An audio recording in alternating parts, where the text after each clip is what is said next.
Hello दोस्तों, स्वागत है आपके अपने यूट्यूब चैनल एसएस ट्यूशन में। आज के हम लोग इस वीडियो में बात करेंगे लेसन नंबर 4 लघु उत्तरीय प्रश्न क्लास 10th का और फिजिक्स चल रहा है विद्युत धारा। कौन सा आपका चैप्टर चल रहा है? आप अगर ये आपका कौन सा चैप्टर चल रहा है? विद्युत धारा का क्या हो रहा है? ये चैप्टर चल रहा है लघु उत्तरीय प्रश्न। कौन से प्रश्न? तो लघु उत्तरीय प्रश्न चल रहा है। अच्छा, पार्ट 1 वीडियो में हम लोग, ठीक है, पार्ट 1 वीडियो में हम लोग कहाँ से कहाँ तक के क्वेश्चन कर लिए थे? तो याद रखना, क्वेश्चन नंबर हम 1 से लगातार 13 तक सुव्यवस्थित ढंग से बढ़िया से हम आपको क्वेश्चन करा दिए हैं। आप उसका अगर नोट्स बनाइएगा तो पक्का आपको बहुत सारे परेशानियों को झेलना नहीं पड़ेगा, ठीक है। तो आज हम लोग ये वीडियो शुरू कर रहे हैं पार्ट नंबर 2 और कोशिश करेंगे कि आज की वीडियो हम लोग यहीं पे लेकर के 13 से लेकर के 32 तक के वीडियो को पूरा का पूरा समाप्त कर दें, ठीक है। नहीं तो फिर हम पार्ट 3 वीडियो लेकर के आएंगे आपको, लेकिन पूरा का पूरा क्वेश्चन जरूर कराएंगे। चलिए वीडियो को देर न करते हुए शुरुआत करते हैं। क्वेश्चन नंबर 30 आपको दिखाई दे रहा होगा, सॉरी 13। ए मीटर तथा वोल्ट मीटर के उपयोग बताना है। ए मीटर तथा वोल्ट मीटर के क्या करना है? उपयोग बताना है। चलिए तो पढ़ लेते हैं। सबसे पहले ए मीटर, क्या बाबू? ए मीटर। तो ए मीटर का उपयोग देखो, यहाँ पर है ए मीटर। तो ए मीटर का उपयोग चालक पदार्थ में विद्युत धारा को मापने के लिए, किसके लिए? मापने के लिए क्या किया जाता है? प्रयोग किया जाता है। पहला आपका खत्म हो गया। चलो दूसरा देख लेते हैं, वोल्ट मीटर, ठीक है। दूसरा आपका क्या है? Volt meter. तो इसका उपयोग चालक पदार्थ के बीच विभवांतर को क्या किया जाता है? मापने के लिए किया जाता है। हम आपको संकेत बताए थे दोनों का, ठीक है। देखो हम आपको संकेत ये फिर से बता दे रहे हैं। यहाँ पे कटिंग लग गया ये पेन से, कोई दिक्कत नहीं होगा उसको से। चलिए शुरू कर देते हैं हम आपको फिर से। देखो, अगर वो ए मीटर का, किसका? ए मीटर का अगर हम आपको संकेत बताए तो हम आपको बताए थे इस प्रकार से ए मीटर का संकेत होता है। वोल्ट मीटर का, वोल्ट मीटर का अगर हम आपको संकेत बताए तो ये इस प्रकार से क्या होती है? वोल्ट मीटर का संकेत होता है। चलो क्लियर हो गया। नेक्स्ट देखो, क्वेश्चन नंबर 14, किलोवाट घंटा क्या है? इसका मान लिखिए। तो मकानों आदि में विद्युत ऊर्जा या बिजली की खपत के माप के लिए जूल एक छोटा क्या होती है? मात्रक होती है। इसके साधारण किलोवाट घंटा को उपयोग किया जाता है। इसका मान अर्थात 1 किलोवाट घंटा का मान क्या होती है? 3.6 गुने 10 के पावर 6 जूल के बराबर होता है। बात समझ में आ गया? अब ये 0.6 जूल कहाँ से आता है हम आपको नेक्स्ट वीडियो में जब दीर्घ बताएंगे, ठीक है, तो अब हम उसको मैं बता देंगे। चलिए क्वेश्चन नंबर 15, प्रतिरोध क्या है? इसका एसआई मात्रक बताइए। किसी पदार्थ का वह गुण है जो उससे होकर धारा के प्रवाह का क्या करता है? विरोध करता है। तो उस पदार्थ के विद्युत प्रतिरोध कहलाता है। अब आगे देखो, इसका एसआई मात्रक भी तो लिखना है। तो प्रतिरोध किसी चालक का प्रतिरोध और उसके सिरों के बीच विभवांतर भी और उसमें प्रवाहित धारा का क्या होता है? अनुपात होता है। अर्थात हम कह सकते हैं कि, ठीक है, देखो क्वेश्चन नंबर 16 क्या है आपका? प्रतिरोध का संयोजन किसे कहते हैं या कितने प्रकार के होते हैं? तो जब 2 या 2 से अधिक, यहाँ पे पढ़ लो, जब 2 या 2 से अधिक प्रतिरोधों को इस प्रकार से संयोजित किया जाए कि प्रत्येक प्रतिरोध में विद्युत धारा का मान एक समान हो। प्रत्येक प्रतिरोध में विद्युत धारा का मान एक समान हो, तो इस प्रकार के संयोजन को प्रतिरोध का क्या कहते हैं? संयोजन कहते हैं। या 2 प्रकार के होती है, श्रेणी क्रम संयोजन और समांतर क्रम संयोजन। अगर हम बात करें इसकी परिभाषा को, तो हम पार्ट 1 वीडियो में दोनों की परिभाषा को हम आपको डिटेल से बता चुके हैं, पिक्चर सहित। चलिए क्वेश्चन नंबर 17 देखो। क्वेश्चन नंबर आपको 17 है 4.19। क्वेश्चन नंबर 17 आपका कौन सा है? 4.19। चलिए तो क्वेश्चन नंबर 17 पहले पढ़ लेते हैं, उसके बाद बात करेंगे, ठीक है। क्वेश्चन नंबर 17 देखो, विद्युत बल्ब का नामांकित चित्र बताइए, ठीक है। तो आंसर देख लेते हैं। इस 17 में आंसर आपको क्या? केवल विद्युत बल्ब का चित्र बनाना है। तो ये वाला 4.9 वाला आप क्वेश्चन कांच बल्ब, टंगस्टन तंतु, फिलामेंट, ये वाला चित्र आप क्या कर सकते हैं? उसको बना सकते हैं, ठीक है। तो 17 का आंसर समाप्त हुआ। क्वेश्चन नंबर 18, क्वेश्चन नंबर 18 देखो, विद्युत बल्ब में निष्क्रिय गैस क्यों भरी जाती है? विद्युत बल्ब में निष्क्रिय गैस क्यों भरी जाती है, हम आपको जानकारी के लिए आपको बता देते हैं कि क्वेश्चन नंबर 18, क्वेश्चन नंबर 19 और क्वेश्चन नंबर 20 आपको किताब में दिया हुआ है। कौन कौन सा क्वेश्चन आपको आंसर दिया हुआ है किताब में, तो अगर आपके पास बुक है तो आप वहाँ से बाबू अच्छे से जानकारी प्राप्त कर लो, वहाँ से नोट कर लेना। 18 का, 19 का और 21 देखो, 21 आपके पास है कि किसी तार में विद्युत धारा प्रवाहित होने पर उसमें ऊष्मा उत्पन्न क्यों होती है। ठीक है, तो आंसर आप देख लो, कुछ क्षण के हम टाइम देते हैं, अब आपको देख लीजिए।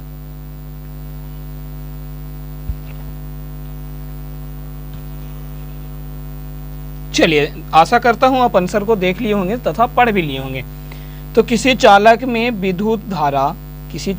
विद्युत धारा प्रवाहित होने पर उसमें ऊष्मा उत्पन्न होती है क्योंकि उसके द्वारा चालक के प्रतिरोध के विरुद्ध किए गए कुल कार्य के क्या होता है, ये बराबर होता है। यानी कि अगर मान लिया जाए यहाँ से ए और बी कोई क्या है, चालक पदार्थ है, जब आप इसको में विद्युत धारा प्रवाहित करेगा तो जहाँ आर लगा हुआ है, प्रतिरोध लगा हुआ है, ये इधर, जैसे इधर प्रतिरोध जा रहा है तो ये विद्युत धारा जा रहा है इधर पे। ठीक है, तो प्रतिरोध क्या करेगा, इसको इधर धकेलने का काम करेगा।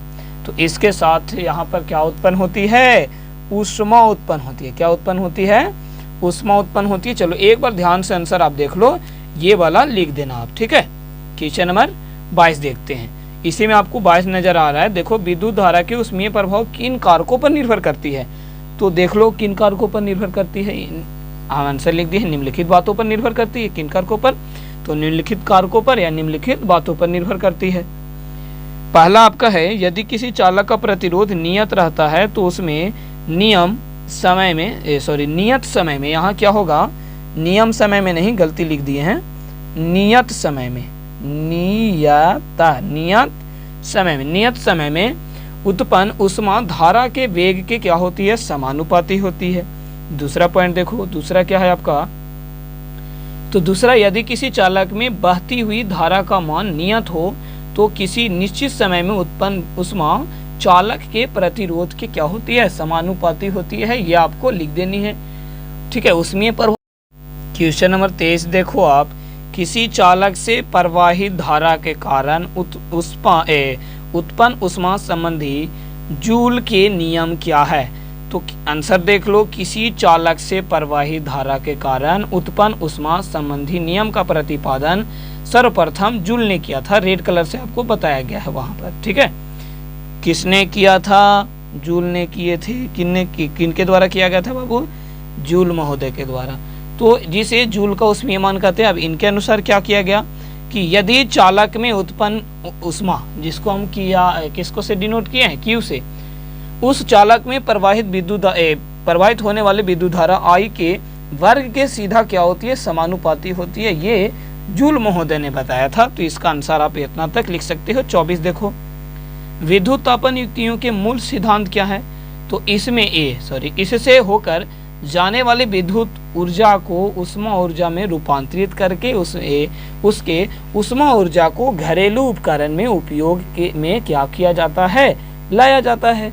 इसमें एक तापन अवयव होता है जो विद्युत ऊर्जा को उष्मीय ऊर्जा में बदलने का काम करता है। ठीक है, यहाँ 25, 26 और 29 आपको टिक मारा हुआ है। कहने का मतलब ये हुआ कि 25 का आंसर दिया हुआ है, 26 का आंसर दिया हुआ है और 29 का आंसर दिया हुआ है आपके किताब में। क्लियर हो, एक और आंसर दिया हुआ है 31 का भी और 32 का भी। चलिए, तो क्वेश्चन नंबर 27 देखते हैं। इसका आंसर नहीं दिया हुआ है। विद्युत परिपथ में फ्यूज तार क्यों लगाए जाते हैं, बहुत ज्यादा महत्वपूर्ण, और ये आपको क्वेश्चन जो है बहुत बार पूछा गया है। ठीक है, विद्युत परिपथ में फ्यूज तार क्यों लगाए जाते हैं, तो फ्यूज एक आपको तो ये हो गया क्वेश्चन हो गया। एक आपको हम फर्स्ट वीडियो में बताए थे, ओम का नियम, विद्युत विभवांतर, ये सब। ठीक है, तो लगभग आपको क्वेश्चन यहाँ से 2 या 3 नंबर के जरूर का जरूर आएगा लघु उत्तरीय प्रश्न से। ठीक है, 3 नंबर बहुत बड़ी बात होती है एक चैप्टर से, क्योंकि आपको बहुत मनी चैप्टर पढ़नी है ना। देखो, विद्युत परिपथ में फ्यूज तार क्यों लगाए जाते हैं, तो फ्यूज एक प्रकार का विद्युत सुरक्षा उपकरण है जो विद्युत सर्किट के लघु पतन और अतिभारण, जिसको लघु पतन को इंग्लिश में बोलते हैं शॉर्ट सर्किट, और लघु पतन को इंग्लिश में बोलते हैं अति भारण को इंग्लिश में बोलते हैं ओवरलोडिंग, ठीक है, से क्या करता है, सुरक्षा करती है। इसका आवश्यक घटक एक धातु की तार पट्टी है जो बहुत अधिक धारा प्रवाहित होने पर पिघल जाती है, जिसके कारण से करंट क्या हो जाता है, बाधित हो जाता है। यानी कि कहने का मतलब ये हुआ कि करंट का प्रवाह। चलिए क्वेश्चन नंबर 28 देखो, फ्यूज की क्षमता से आप क्या समझते हैं, ये भी आपको बहुत ज़्यादा महत्वपूर्ण क्वेश्चन है। फ्यूज की क्षमता से आप क्या समझते हैं, तो फ्यूज की क्षमता से आप क्या समझते हैं, चलिए इसका परिभाषा लिख लीजिए आप। जिस अधिकतम धारा की मान के लिए फ्यूज गल जाती है, यानी कि ये पिघल जाता है, उस अधिकतम धारा को हम क्या कहते हैं, फ्यूज की क्षमता कहते हैं। बहुत छोटा सा परिभाषा है। क्वेश्चन नंबर आपको हम पहले बताए थे कि 29 आपका आंसर किताब में दिया हुआ है, वहां से जाकर के देख लीजिएगा। क्वेश्चन नंबर 30 आपको आंसर देख लो। 30 का क्वेश्चन क्या है, हम आपको यहाँ पर दिखा देते हैं 30 का क्वेश्चन क्या है। चलिए बुक में देख लीजिए आप 30 का क्वेश्चन क्या है। 2 वोल्ट के 4 सेलों से बनी एक बैटरी 5 ओम, 8 ओम, 10 ओम के प्रतिरोध को और एक दाब कुंजी को श्रेणी क्रम में जोड़िए, इस परिपथ का किरण आरेख बताइए। तो यहाँ पर 5 ओम, 8 ओम, 10 ओम का प्रतिरोध जोड़ दिए और इसका किरण आरेख खींच दिए हैं। तो क्वेश्चन नंबर 30 खत्म हुआ। 31 और 32 आपको बुक में दिया हुआ है। कौन कौन से, क्वेश्चन नंबर 31 और 32, 31 और 32 ये आपको बुक में दिया हुआ है, आप वहां से जाकर के देख लीजिएगा। अगर हमारे इस छोटे से चैनल में आपको वीडियो बहुत बढ़िया लग रहा है, अच्छा लग रहा है, आपको कुछ हम आपको सपोर्ट कर पा रहे हैं, ठीक है, हिंट्स कर पा रहे हैं, तो हमको बहुत ज़्यादा खुशी है। और हमारे इस छोटे से चैनल को क्या कीजिएगा बाबू, आप